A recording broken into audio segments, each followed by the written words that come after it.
قماش القطيفة بلمعة من شركة رانديفو الكورية، واللي تعتبر من الشركات والمصانع المميزة جدا في الأقمشة.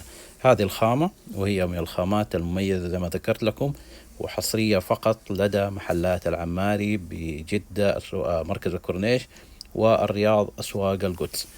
خلينا نوريكم الألوان. طبعا اللون الأسود الأساسي والكحلي والعودي، شوفوا كيف جمال الألوان، صراحة شيء روعة جدا.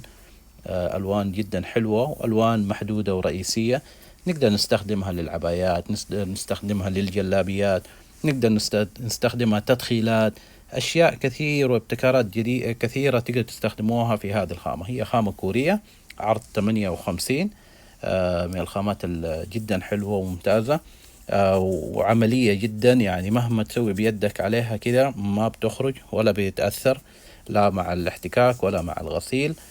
خامة إذا تبوا تتميزوا بيها فصراحة أنا أنصحكم بيها، جدا جدا حلوة. وتقدروا تلاقوها كمان إن شاء الله قريبا في موقعنا بالأونلاين العمارستورز.com. شوفوا الخامة كيف مرة حلوة وجميلة، ويكفيكم إنها خامة كورية، يعني جودة عالية.